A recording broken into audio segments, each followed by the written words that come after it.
As World War II was drawing into its middle years, the Kriegsmarine was facing a bit of a problem. In the First World War, submarines had been at their most hidden when they were submerged. But the intervening years and the widespread deployment of ASDIC among the escorts of the Royal Navy meant that approaching an escorted convoy underwater could be extremely dangerous.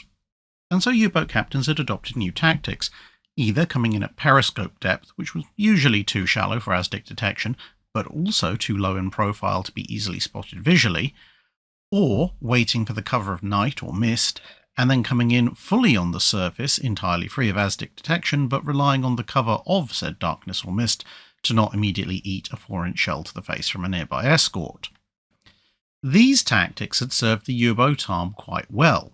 although they'd had to keep adapting the details as the Allied escort commanders at sea and Wattu back in Western Approach's command ashore had worked out various countermeasures.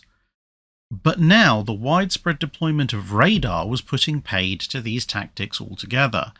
Even the most basic of surface search radar could spot a U-boat running atop the seas, and the newer centimetric radars were able to pick up periscopes even if the conditions were fairly rough.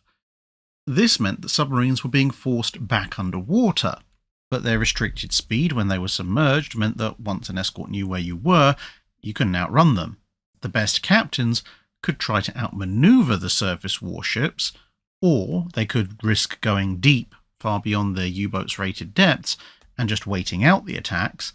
but all of that required skill and luck. The latter was somewhat random, and the former needed time and experience to build up. The new suite of Allied weapons meant that not many U-boat captains were lasting long enough to acquire these skills, and bad luck, along with constantly evolving countermeasures, were making inroads into the dwindling pool of existing commanders who already had them.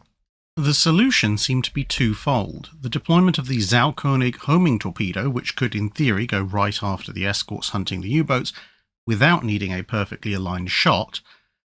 but there were counters to this, and so the other element would be acquiring a submarine that could remain underwater for longer periods, use hydrophones to track its targets, and thus negate the chance of being spotted on radar. This submarine would also need a considerably higher top speed when underwater than previously, to allow it to then close on the contacts and potentially evade incoming escorts. The current 9-knot maximum was slower not only than the escorts, but also slower than most of the convoys. Fortunately for the Kriegsmarine, or at least so it seemed, someone had already spent the last decade or so working on a solution to the high-speed, long-endurance submarine, one Helmuth Walter. As it would turn out, his work, as well as that which was derived from it, would actually end up benefiting practically everyone but the Kriegsmarine. But that was far from clear at the time. So, what had Walter been working on, and where would it lead? Let's find out. Back in the early 1930s, Walter had hit upon the idea of using H2O2, known today as hydrogen peroxide, although at that time often called hydrogen superoxide, as part of a U-boat's fuel-burning mechanism. The fundamental problem for submarines was the power density of the cells that made up their batteries. The diesels used for surface propulsion and charging said batteries produced far more power, which allowed submarines to move on the surface much faster than they could when they were underwater. Additional to this, the relatively short duration and slow speed of the electric element of the submarine's drivetrain meant that the outer casing of period submarines was usually configured to make them far more ship-like, and thus better able to move on the surface, but which induced further drag when they were operating underwater, which compounded the problem. Walter's first idea was to use hydrogen peroxide not as a fuel itself, but as an oxidizer to allow the submarine to run its diesels underwater without using up the oxygen that the crew needed to breathe. At first glance, it seemed that it would be better just carry pure oxygen and use that, but to compress oxygen down to a point that you could actually transport meaningful quantities meant storing it at about 400 atmospheres of pressure. Using the technology of the early 1930s, this meant you'd need about 4.5 times as much steel by weight to contain said oxygen compared to the amount you could actually carry. So if you wanted to bring 1 kilogram of oxygen aboard, the total weight of the container to hold it would be 4.5 kilos, so you'd be bringing along 5.5 kilos of weight, of which only 1 kilo was actually usable. Conversely, an 80% solution of hydrogen peroxide was about 38% oxygen by mass, and it already came in a, relatively speaking, easy to transport liquid, as opposed to a wildly flammable explosive compressed gas. And when you're describing high-strength hydrogen peroxide as easily transportable, you know you're in a really, really horrible situation. But you'd therefore need about 2.5 to 3 kilos of hydrogen peroxide to match the output of 1 kilo of compressed oxygen, but you didn't need an additional 2.5 to 3 kilos of containment for it, which would mean your overall weight to transport was less, and once again, somehow, the hydrogen peroxide was the safer and easier chemical to move around. By 1938, following discussions with various officers from the Kriegsmarine,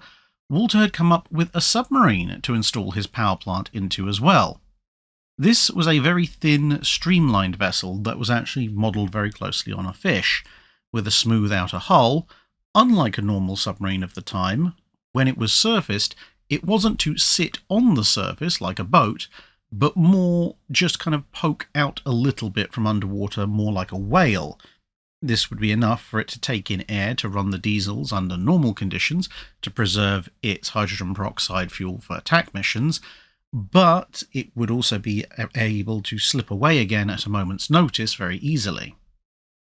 Somewhat more questionably, in a bid to keep the vessel as light as humanly possible to ensure a high speed, the pressure hull was quite thin and on its own wouldn't actually stand up to all that much depth, and so Walter advocated for the interior of the submarine to be heavily over-pressurized, a bit like a balloon, in order to help resist the pressure of the sea outside. In this setup, a catalyst would split the hydrogen peroxide to provide oxygen for the diesel's exhaust gases, which could then be fed back into the engine to perpetuate fuel burning. However, by this stage in proceedings, he'd also developed an idea that used the hydrogen peroxide in a far more direct approach. Using extremely pure hydrogen peroxide, 80% concentration or more, in the presence of a catalyst would cause it to split into hydrogen and oxygen, since after all it is, on a molecular level, H2O2, which means it has 2 hydrogen and 2 oxygen atoms per molecule. The hydrogen and one of those oxygen atoms would then form water, H2O, or H2O1 if you want to be pedantic. Or more correctly, due to the huge amounts of heat energy that were also liberated by this reaction, they would form steam. This would then leave a single free oxygen atom per molecule. Walter proposed to inject a small amount of diesel fuel into this mix, which would then be burned up to use up the free oxygen, and thus would also create even more heat and pressure for the steam. The resulting extremely high pressure steam would then be fed through a turbine, which could then be used to either directly power the submarine's propulsion or to generate electricity for a battery bank. Much like a conventional turbine drive system, the steam, with its energy used, could be condensed back into water for reuse in the next cycle.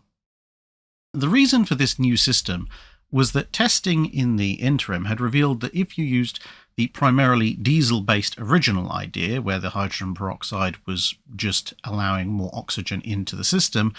you built up far too much heat, among other things, which damaged the engine. The new process could be further divided into 2 options, the direct and indirect methods. The direct method worked pretty much just as we've described, with some additional water being injected into the combustion chamber to generate even more steam and absorb some of the heat, which had the other useful effect of lowering the overall temperature involved from around 2,100 degrees C in the combustion chamber to a slightly more manageable 550 degrees C.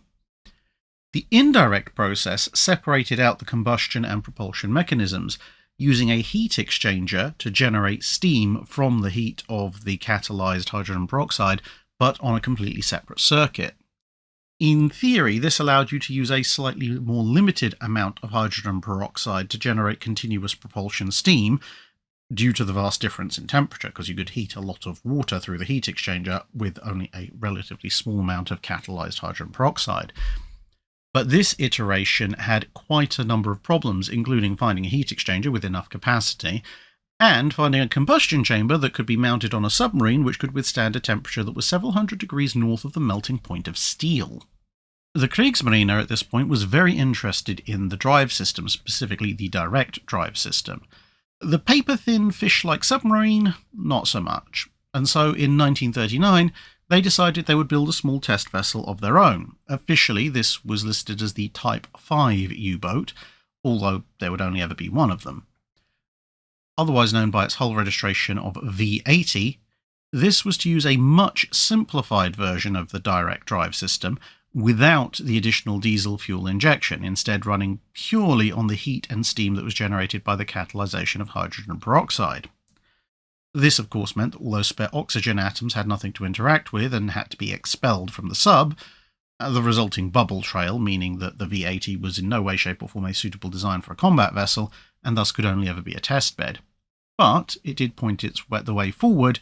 and required a simpler drive mechanism.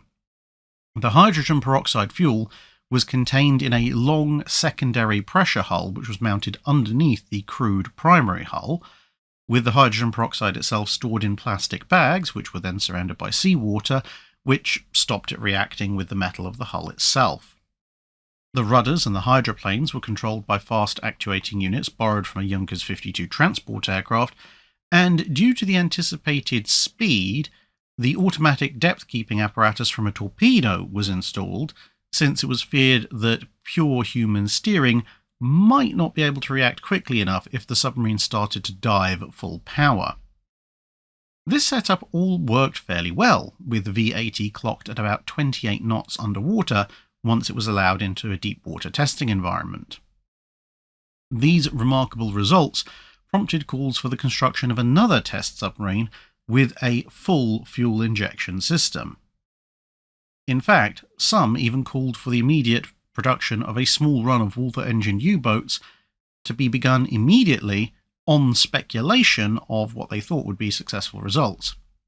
But the Kriegsmarine High Command dictated that a second test boat only be built, as they didn't want to divert resources from current submarine production to something that might not fully work out.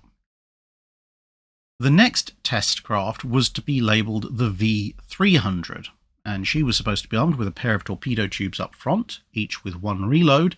and carry a small pair of independent diesel engines for surface travel, along with a pair of small electric motors for a silent, slow creeping attack.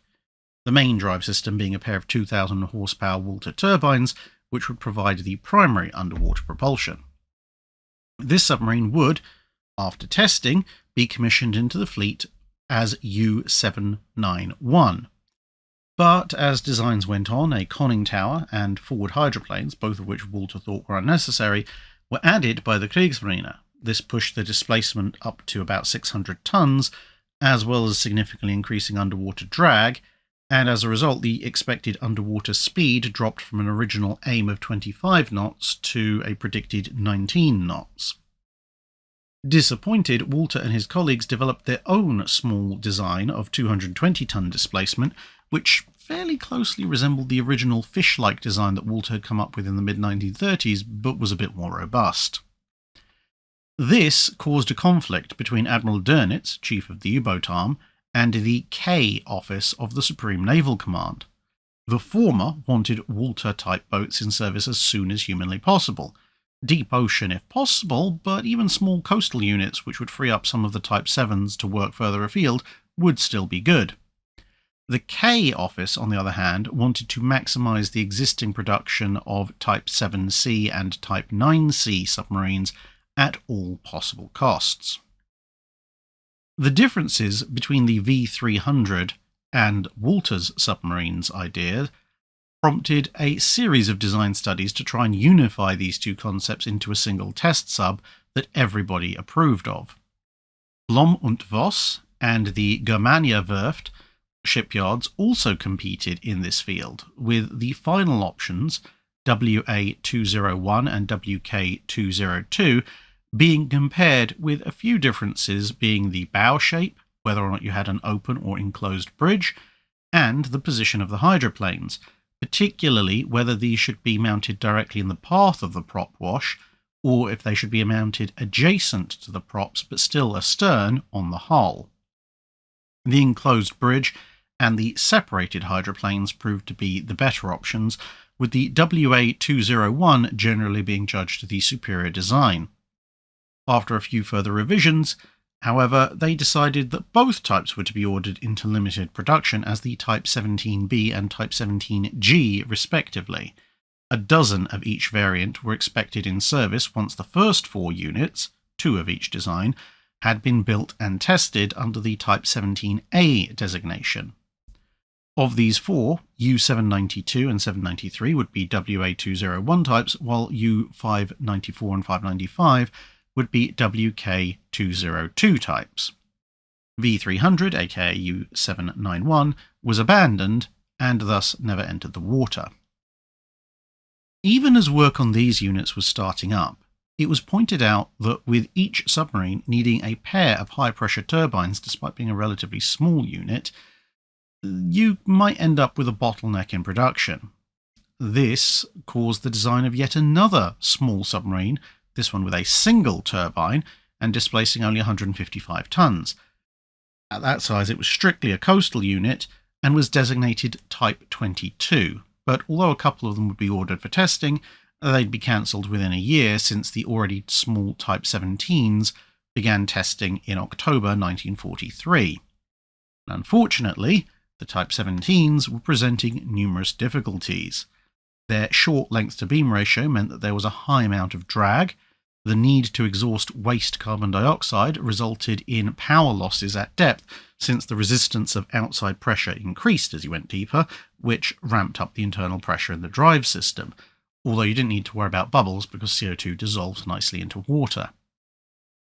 There were a number of other issues discovered as well, including that not only were the fuel lines required to be specially treated so that the hydrogen peroxide didn't eat them, but also any neat 90-degree or near 90-degree bends were a hazard, as localized pressure build up in these lines as the fuel changed direction could, when it was operating at higher pressures, cause the decomposition and or ignition of the fuel in the fuel lines,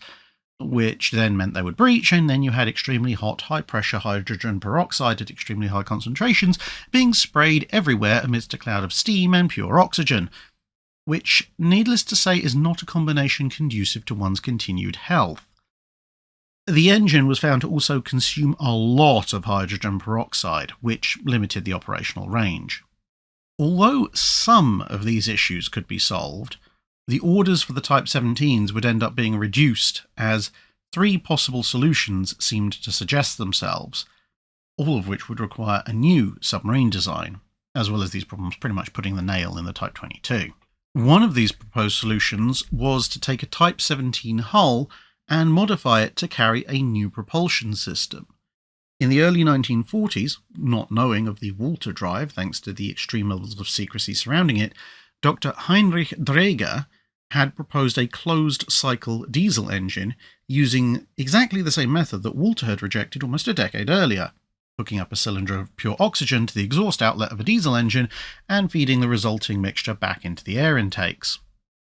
This, however, took advantage of advances that had been made since the early 1930s and proposed liquid oxygen, as opposed to merely high-pressure gaseous oxygen, as the main storage mechanism. This would then be allowed to sublimate into high-pressure gaseous oxygen before it was fed into the diesel engines, and the system, although it couldn't offer the same peak power output as a Walter drive, and did take up far more volume if you wanted a similar power output, did seem to offer much better range when you operated at lower speeds, since you could control not only how much oxygen was being fed into the system, but you could also throttle the engine up and down, as opposed to with the Walter turbine, where your only real method of throttle control was varying how much fuel you injected. But with testing on the engine only really getting underway in late 1943, and full-scale implementation on a Type 17 hull delayed in 1944 by Allied air raids disrupting production of or destroying the complex and sensitive equipment needed to handle pure high-pressure liquid oxygen, the Type 17K ended up not being completed before the end of the war. Another solution, aimed primarily at addressing the range issues, was simply to build a water-driven submarine, but at a much, much larger scale. The Type 17 was a smaller craft, smaller even than the Type 7, the most common German U-boat, and the new proposal had been gestating since late 1942. It called for a craft with slightly smaller overall dimensions than the then current largest submarine in the combat arm of the Kriegsmarine, the Type 9, but it had a larger pressure hull and thus a larger displacement. This hull form would be heavily optimized for underwater performance, with a surface speed of only 14 knots but an underwater speed of almost 27 knots, taking advantage of the square cube law to carry massively greater amounts of hydrogen peroxide fuel, which brute forced the range issue by showering it with a couple of 100 tons of high-strength hydrogen peroxide, which, along with a somewhat smaller amount of diesel fuel, would all be carried in a long secondary pressure hull mounted below the primary one, as with earlier Walter boats. Much like previous Walter-designed submarines, no forward hydroplanes were included, with depth and steering running more like a torpedo, with all control surfaces mounted well aft. In service of this aim, the conning tower was eliminated entirely, with only a minimal superstructure present to keep people dry on the surface. The exhaust carbon dioxide would be fed through a compressor, which would eliminate the counter-pressure problems found in the Type 17 when at depth, and 6 torpedo tubes were to be mounted forward, although none were aft to allow the most efficient stern shaping for high speed underwater. Designated the Type 18, the submarine went through numerous competing design revisions, including the inclusion of podded anti-aircraft guns on the sail, before a final variant was agreed. However, it was ordered that series construction was not to be started until all lessons from Type 17 testing could be incorporated, and while these results were awaited, further refinements, especially to the shape of the stern, were made. Unfortunately, shortages of hydrogen peroxide and the complex production needs of the Walter turbine meant that these craft would also never enter service. But, at the suggestion of a technical specialist in the K office, the German designers began to examine using the Type 18 hull, paired with a more conventional drive system, to try and create a high underwater speed submarine that might be able to be produced more quickly. The Type 18, in common with the other Walter-type boats as we've mentioned, stored its fuel in a large hull section immediately beneath the main crude pressure hull. By extending this section and configuring it as a true watertight and air-filled pressure hull, the same as the one above, the resulting submarine could carry 3 times as large a battery array, proportional to its size, compared with existing submarines. This could then be used to either allow the sub to attain a much higher underwater speed thanks to the greater amount of stored power,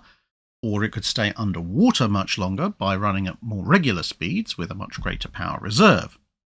The optimized hull form would, regardless of the propulsion method used, help to further facilitate this.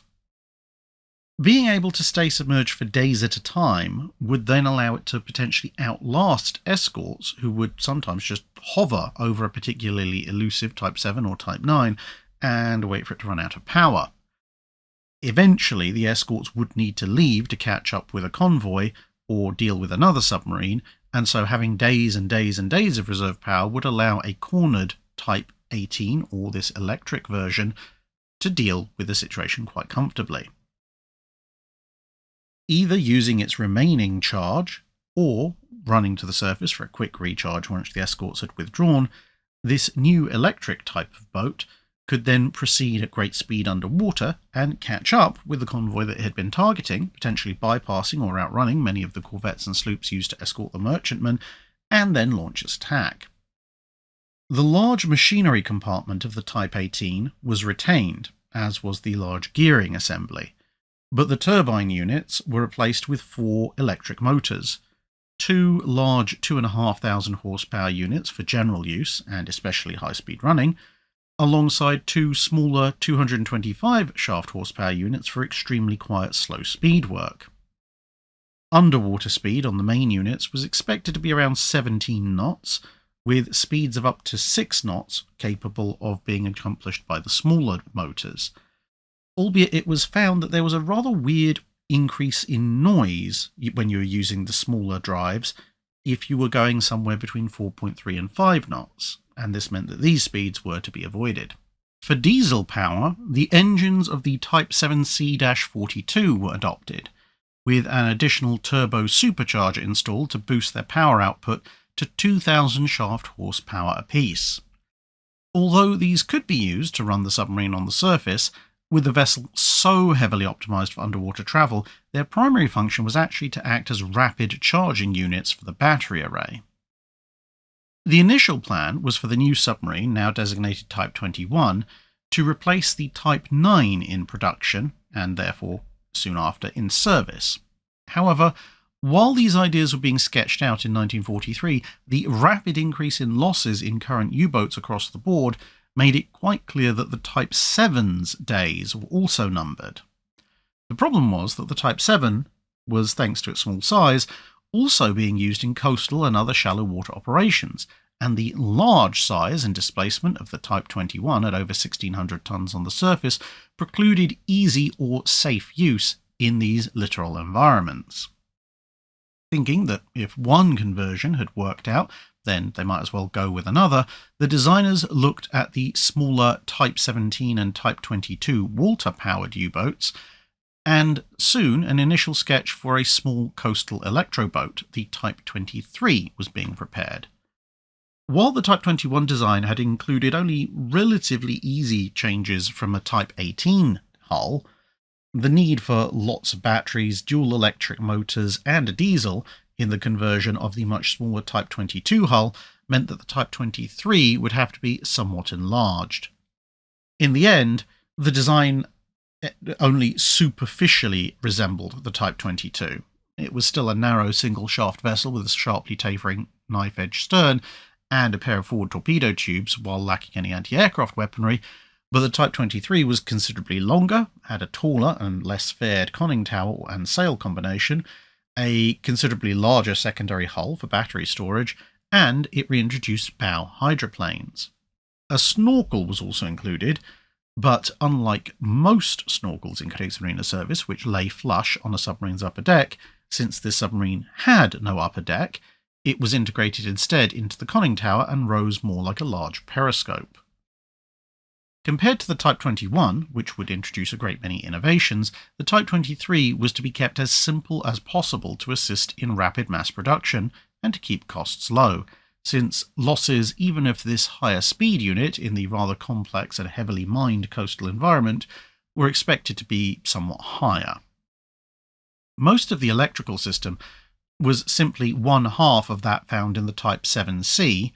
and the diesel was a 6-cylinder diesel generator design which had originally been invented for use on the Bismarck-class battleships. The only innovation in propulsion was a new low-speed electric motor for silent running. With a surfaced speed of 10 knots and a submerged speed of 13 knots, the increase in performance was not as impressive as on the larger subs, but its underwater endurance was found to be 4 times that of a Type 7C. A study revealed that an electrically powered Type 17 hull would go further and a little bit faster, since apart from having a smooth hull, the Type 23 was actually a fairly crude shape hydrodynamically. But the Type 23 was also far easier to build than the Type 17. It could be moved by rail and barge, at least in sections. It was considerably cheaper, and it could carry full-length torpedoes. Type 17 had to use specially shortened ones, which gave it the ability to attack from a longer range. The problem for both the Electro-Boat designs was production time. Even though the partially parallel development alongside the Walter boats had meant that the designs were notionally ready for construction by the very end of 1943, they were faced with the fact it usually took about 2 years for a U-boat to reach commission from keel laying, and that was once the prototyping and testing stage had been done. If the first boats were going to be coming into service at the end of 1945, maybe fractionally earlier for the smaller Type 23s, it would be far too late. Enter the newly appointed head of the main committee for ship construction, one Otto Merker. He had previously worked in the automobile industry and was familiar with mass production techniques, whereby sections of a vehicle would be assembled separately before all being brought together at the end for final assembly. Instead of Dönitz projecting the need for another 250,000 men at all stages of industry, plus 24/7 three-shift working to accelerate production schedules, Merker suggested splitting the Type 21, and subsequently all U-boats still to be constructed, into individual sections that could be built almost anywhere, as they would then be small enough to be moved individually by canal barge, and some of the smaller bits potentially even by road or rail. They could then be taken to various shipyards where final assembly should simply be a case of plug and play and a little bit of welding thrown in for good measure. Allowing each sub-assembly location to focus on fewer tasks, which could then be repeated rapidly, should in theory accelerate construction, and the loss of any one module should be easily replaced by another that was in stock. Badly damaged submarines could likewise be more rapidly repaired, since if they were really badly damaged, you could just cut out the damaged bit and insert a new module. It also meant that submarines would spend relatively little time in final assembly on the slipways, and thus it was less likely that they would be caught in bombing raids. This idea wasn't entirely revolutionary. It had actually been tried before, even in Germany, but with tolerances of less than 2 millimeters for submarine construction, especially for the pressure hull, to get all the parts to fit together in final assembly had been quite difficult the last time they tried. It also meant that pressure testing the hull before you applied the outer casing would not be possible, since each section would of course arrive with any outer casing that it was going to have already pre-installed, and thus any leaks or other minor defects that would be found upon initial entry into the water would require substantial casing dismantling to address. It was hoped, however, that the relative simplicity of, and in some areas complete absence of outer casing on the new submarines would at least help address that latter concern. But there were a lot of other concerns as well, including things like having to install the engines and the motors along with the propeller shafts after the hull had been substantially put together, and this and many other issues were elaborated on at great length in a letter that Blom and Voss sent objecting to the entire idea. However, Dönitz decreed that the Type 21 and 23 should be built with these methods, and should quickly take over all U-boat production, with the exception of a handful of Walter-type boats which would continue development primarily for testing and evaluation. All Type 7 and Type 9 production that was not already well underway was to be cancelled. The Type 21 was divided up into 9 sections, the largest of which were sections 8 and 9, the bow with its torpedo tubes at 14 metres long and 110 tons, and the 14.1 metre conning tower and superstructure, although the electric drive, diesel drive and command sections 2, 3 and 5, were somewhat heavier at 130 to 140 tons apiece, and the forward living quarters, section 6, 165 tons. Each of these were a little bit shorter than section 8 and 9, on account of them also being somewhat broader, hence their greater mass. The various steelworks that were selected for the construction of these sections were specifically chosen so that they were spread out as much as possible, so that the additional labour demand created by the additional work would not result in the various factories competing for workers. This was quite important, as the extreme precision needed in submarine pressure hull fabrication ruled against the extensive use of slave labour which had been made available to German industry from those concentration camps like Sachsenhausen, which had decided to work most of its prisoners to death, as opposed to sites like Treblinka, which just killed everybody who came inside. It was hoped to have the first 3 Type 21s delivered in April 1944, ramping up to a total of 233 delivered by the end of the year, with a final monthly output of 38 submarines reached in December, which was hoped could then be carried over into 1945. It was also hoped that, as well as saving time, overall cost would decrease. In this, the hope was partially realised. Overall man-hours were substantially reduced compared to the Type 9, and would eventually approach, but not dropped below that of a Type 7, which resulted in a man-hours per ton figure that was well below either of the older models. But overall costs didn't decrease that much, since a higher proportion of the workforce was made up of more skilled and therefore more highly paid men, since roles had to be duplicated across the various construction facilities, as well as the final assembly crews in the shipyards. The Type 23 seemed to be a somewhat easier proposal. It only came in 4 sections, and the largest of these was just under 10 metres, and the heaviest of them amassed only just over 18 tonnes. Although only 20 boats per month were planned for this smaller type, it was hoped to reach this production figure by March 1944, instead of by the end of the year for peak production on the Type 21. Since the concentration of large numbers of U-boats in final construction invited a single bomber to potentially cripple 3 dozen U-boats with a single bomb run, specially designed construction facilities were planned at the shipyards, modelled after the massively thick U-boat pens that were already in use in France. The Valentin-type bunker envisaged up to 14 submarines at a time being present, 12 on land and 2 in the water, each at a separate stage of construction. A special wheeled set of carriages could support the entire U-boat and would be moved from station to station, with powerful overhead cranes bringing in the prefabricated sections to each station for assembly. Another type of bunker, the Hornice type,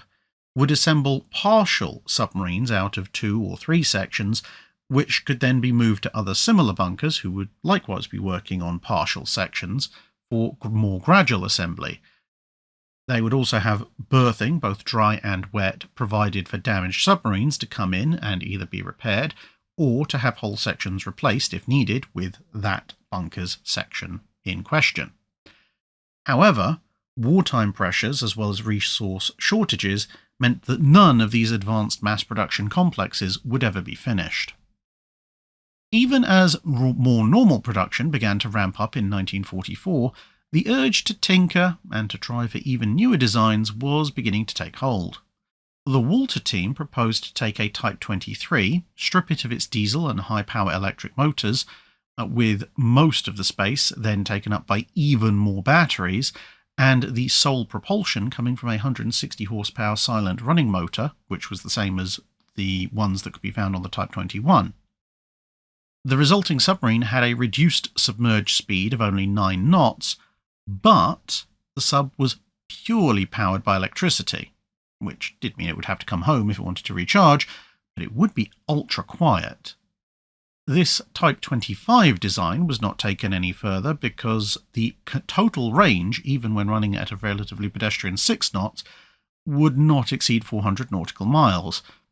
Albeit by 1944 and 45, you probably didn't even have to go that far from German-held ports if you wanted to find a lot of Allied shipping. Another adaptation, more like the Type 17 than the Type 23, called for larger battery arrays to be installed in combination with a small Walter turbine. This pushed the range up to 2,000 nautical miles at 6 knots and was designated Type 28. This ran into the problem of the proposed low-power Walter turbine not actually having been fully developed yet, and so that design was quickly abandoned as well. While all this was going on, although quick-acting power loaders were planned for the Type 21's torpedo tubes, there was a desire to just have more ready-use torpedoes at hand, particularly to cover the stern arcs, which on the Type 21 had nothing. With traditional stern tubes not possible thanks to the highly tapered nature of the Type 18 and thus Type 21's aft section, it was instead proposed to develop a brand new hull section which would be inserted between Section 6, the living quarters, and Section 7, the torpedo storage. This would have either 6 or 8 aft-firing beam tubes mounted 3 or 4 on either side. This was proposed initially for the Type 18 and would cause the Type 18 to be so altered by the insertion that this variant would be named the Type 24. This design went about as far as the Type 18s, which is to say basically nowhere, but the idea was also put forward for the Type 21s, since they shared a relatively common hull design, with the Type 21B proposed to have a 6-tube section, and the Type 21C repeated that section, so with 2 extra insertions, to give the sub no less than 12 aft-facing preloaded torpedo tubes in 4 stacks of 3, 2 on each side. The lengthened hull would also contain more batteries in the lower section, although it would also potentially compromise torpedo reloading and storage for the forward tubes. These designs were also not progressed in the event, although the Kriegsmarine did indicate that the Type 21B with the single hull section insertion might have seen some further development had the war lasted longer. But since the Type 23 was mostly coastal and the Type 21 was quite large, the Walter Group would also try to get one last new design in, aiming to occupy the space that had been vacated by the planned withdrawal of the Type 7s from oceanic operations. This was to take the form of an enlarged Type 17 with 4 torpedo tubes up front and 6 aft-firing beam tubes mounted abreast the conning tower. It would displace around 500 tons and be powered by a single Walter turbine and was designated Type 26A. This spiralled into what were effectively a series of counter-proposals. The Kriegsmarine suggested a slightly larger unit dubbed Type 26B, which added a pair of bow torpedo tubes in exchange for ditching reload capacity, thus aiming for a larger initial strike, and therefore the sub being based around strike and fade tactics against increasingly effective anti-submarine escorts, instead of the idea of reloading and going back in for another pass and thus staying in danger for longer. It also included a larger superstructure, heavily based on that found on the Type 21, complete with podded anti-aircraft guns. And another proposal was the Type 26W, which sat somewhere between the A and the B in terms of size, retaining the 26A's torpedo tube layout, but foregoing reloads in favour of using that space for the mounting of more detection equipment, better accommodation, and a slightly more flush-fitting set of beam tubes. The aim was to achieve a top speed of 24 to 25 knots underwater, as it was estimated that this would be fast enough to outrun slower escorts, and for the faster ones that could keep up, it would still be too fast for effective use of ASDIC or sonar. And the main concern that had led to this was the increasing number of turbine-powered victory ships being spotted. It was thought that this could potentially lead to whole convoys made up of the type, which, with an average speed of between 16 and 18 knots, would be able to simply outrun older conventional submarines, and even some of the planned advanced models of Electro-Boat. Electro-Boat versions of the various Type 26 proposals were also drawn up for comparison's sake, and from this wide array, Dönitz chose the Type 26W for production, on the grounds that, well, U-boats with anti-aircraft guns had proved to be disappointing in their results, and the Walter power plant at this scale did show a better performance potential than the Electro-Boat layout, which really needed a larger submarine and therefore greater volume to work properly. 100 of this type were ordered in early 1944, but only a handful had even started construction by the time the war came to an end. This left only the Type 21 and 23 as actual production U-boats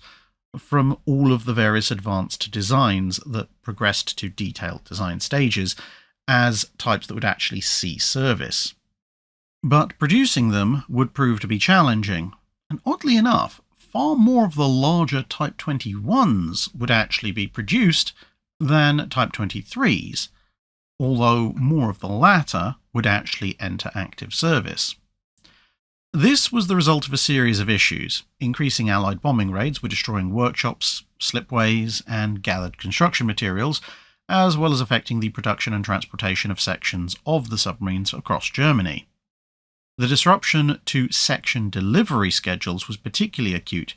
as bombing could impede the flow of materials, the availability of the workforce, the factory's structural integrity itself, the sections under construction, or the ones that were completed and awaiting transport,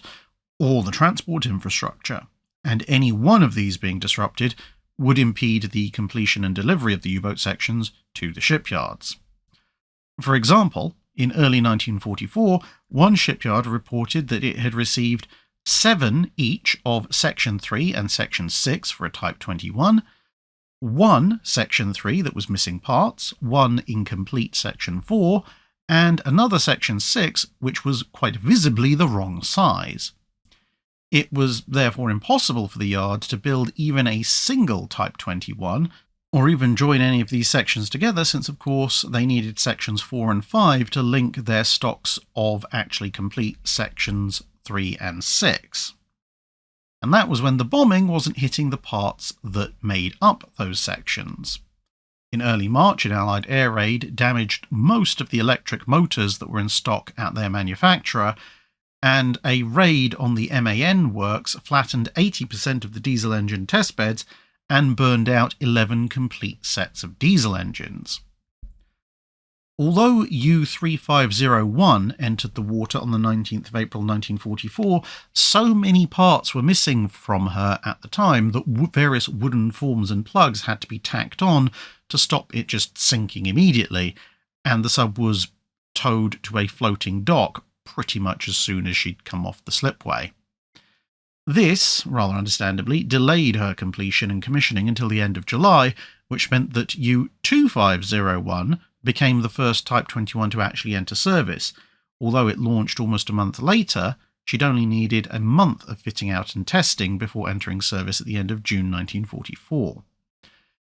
Poor quality control continued to show up. The said U-2501, for example, was back in the yard the next month as Section 2 was discovered to have been particularly poorly made, and water had managed to get into the gearbox and the electric motors. The sheer complexity of the subs also led to unanticipated problems. One submarine discovered the hard way that if you ran the main electric motors in reverse to move astern, this resulted in the diesel, which was also connected to the same drive shaft, being turned in reverse as well, and this in turn sucked in water through the diesel exhaust valves, since there was no diesel exhaust gases pushing out the other way, and then when the diesel was started up with water in its cylinders, it bricked itself. This happened on 2 other boats before the problem was traced. The schnorkel system had also actually not been invented when the Type 18, the base design, was originally conceived, or at least it hadn't been implemented in German subs. And so on the Type 21, it was a retrofit with a telescoping vertical installation, which was then found to be leaky, noisy, and drag-inducing, as well as developing a rather worrying severe oscillation when the sub tried to move at 10 to 12 knots or any faster, which exacerbated the leaks and also created a rather merrily waving pipe, which would be far, far easier for Allied escorts crew to spot than a relatively static vertical unit.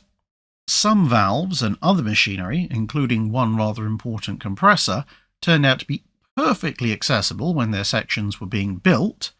but when you join those sections together with others,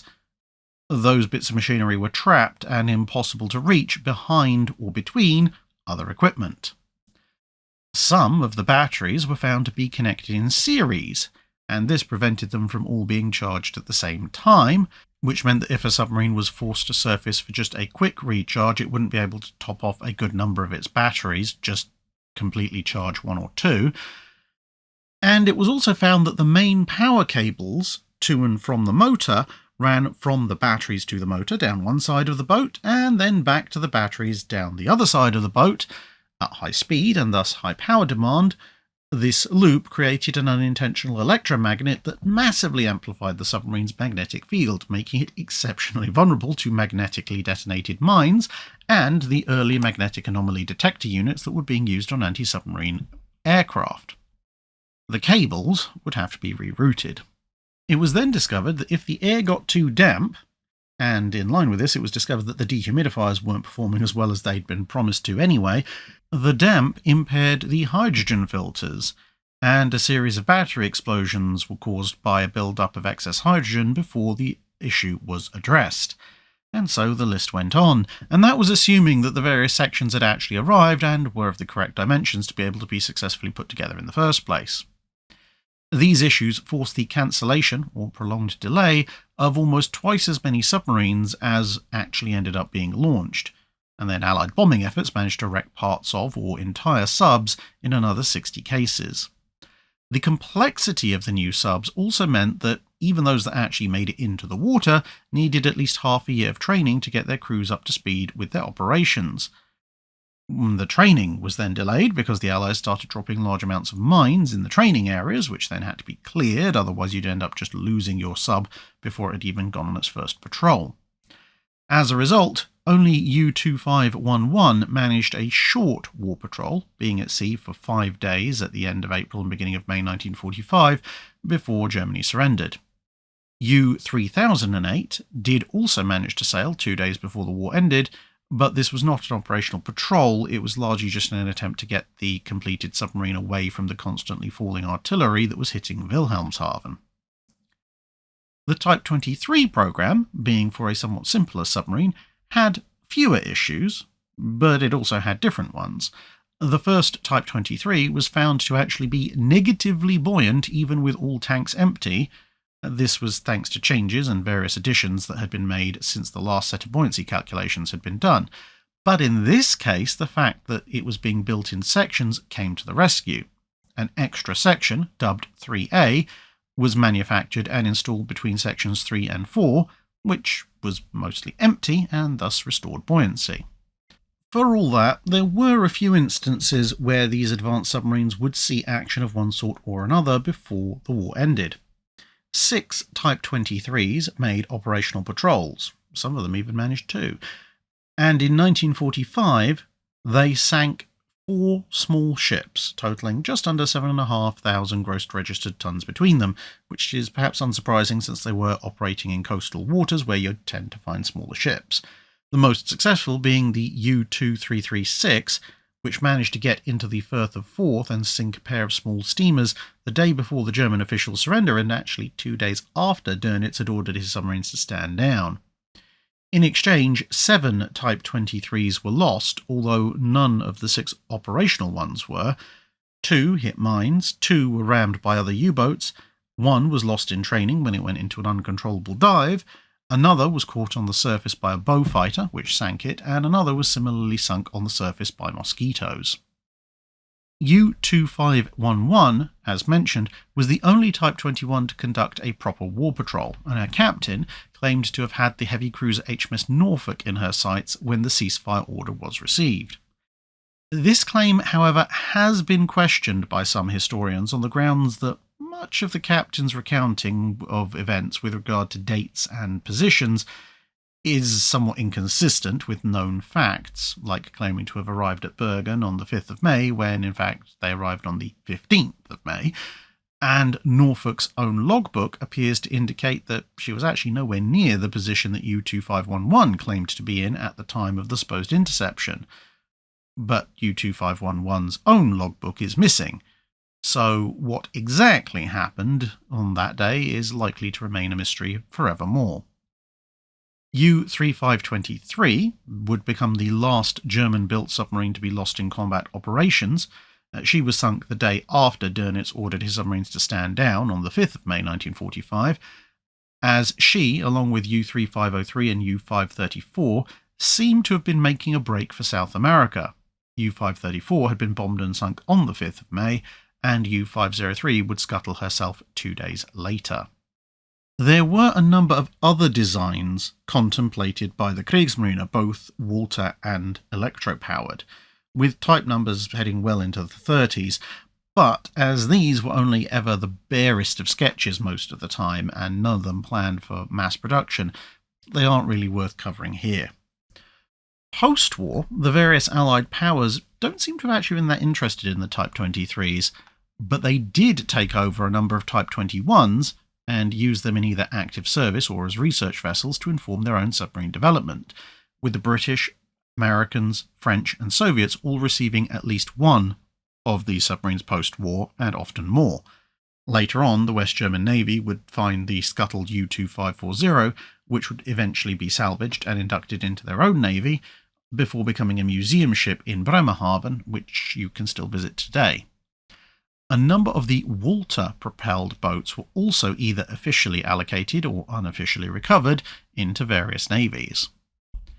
The legacy of the Walter and Electro-Boats was thus far more keenly felt in the post-war environment, as their advances were analysed and then incorporated, where appropriate, into later generations of submarines. The Soviets outright operated a number of Type 21s that they'd captured or completed from sections for quite some time, and the early Whiskey-class submarines of the Cold War are probably about the closest to a clone of the Type 21 of all later submarine designs, albeit the Whiskey class is a little bit slimmer. Hydrogen peroxide propulsion in water turbines, although interesting, was found to be far too volatile for regular use, although it did in some ways provide a distant precursor for some modern air-independent propulsion systems found on modern non-nuclear submarines. The main legacy, therefore, was that of the Type 21, and this could best be qualified thus. Its deep diving capability and its profile, which was adapted for underwater high-speed travel, would see the fastest and widest adoption, the hull form in particular being generally adhered to until further developments in teardrop-shaped and cylindrical hulls were achieved just before the advent of nuclear submarines. And the hull form would remain in recognisable, if modified, service in quite a number of diesel-electric submarines even after that. Battery technology was rapidly improving, and so only the idea of just storing extremely large amounts of them remained in this regard. The overall shape of the sail, usually admittedly without anti-aircraft guns, is also somewhat recognisable in a lot of 1950s-era submarines. The size of the Type 21, however, does not seem to have been particularly closely followed outside of the aforementioned Whiskey class. Most successors were either considerably larger or occasionally much smaller, depending on the needs of their services. Exactly how much influence the other systems, decoys, radar detectors, active and passive sonars, fast-loading torpedo mechanisms and the like, had on further submarine developments is somewhat harder to say, both due to the classification of some of these systems up to the present day, and because analogues of these generally existed in most other major navies, and so it's far more likely that in these respects designs were converged and blended rather than simply copied. But, with that said, having been conceived at least half a decade before these various other vessels, it can definitively be stated that the Type 21 marked the end of the submarine as a primarily surface-based vessel, which happened to have occasional underwater capacity, and instead marked the start of the submarine as a primarily submerged weapons platform with only occasional visits to the surface to recharge, at least until the advent of nuclear propulsion, which meant that crew endurance and food stocks became the limiting factors. That's it for this video. Thanks for watching. If you have a comment or suggestion for a ship to review, let us know in the comments below. Don't forget to comment on the pinned post for dry dock questions.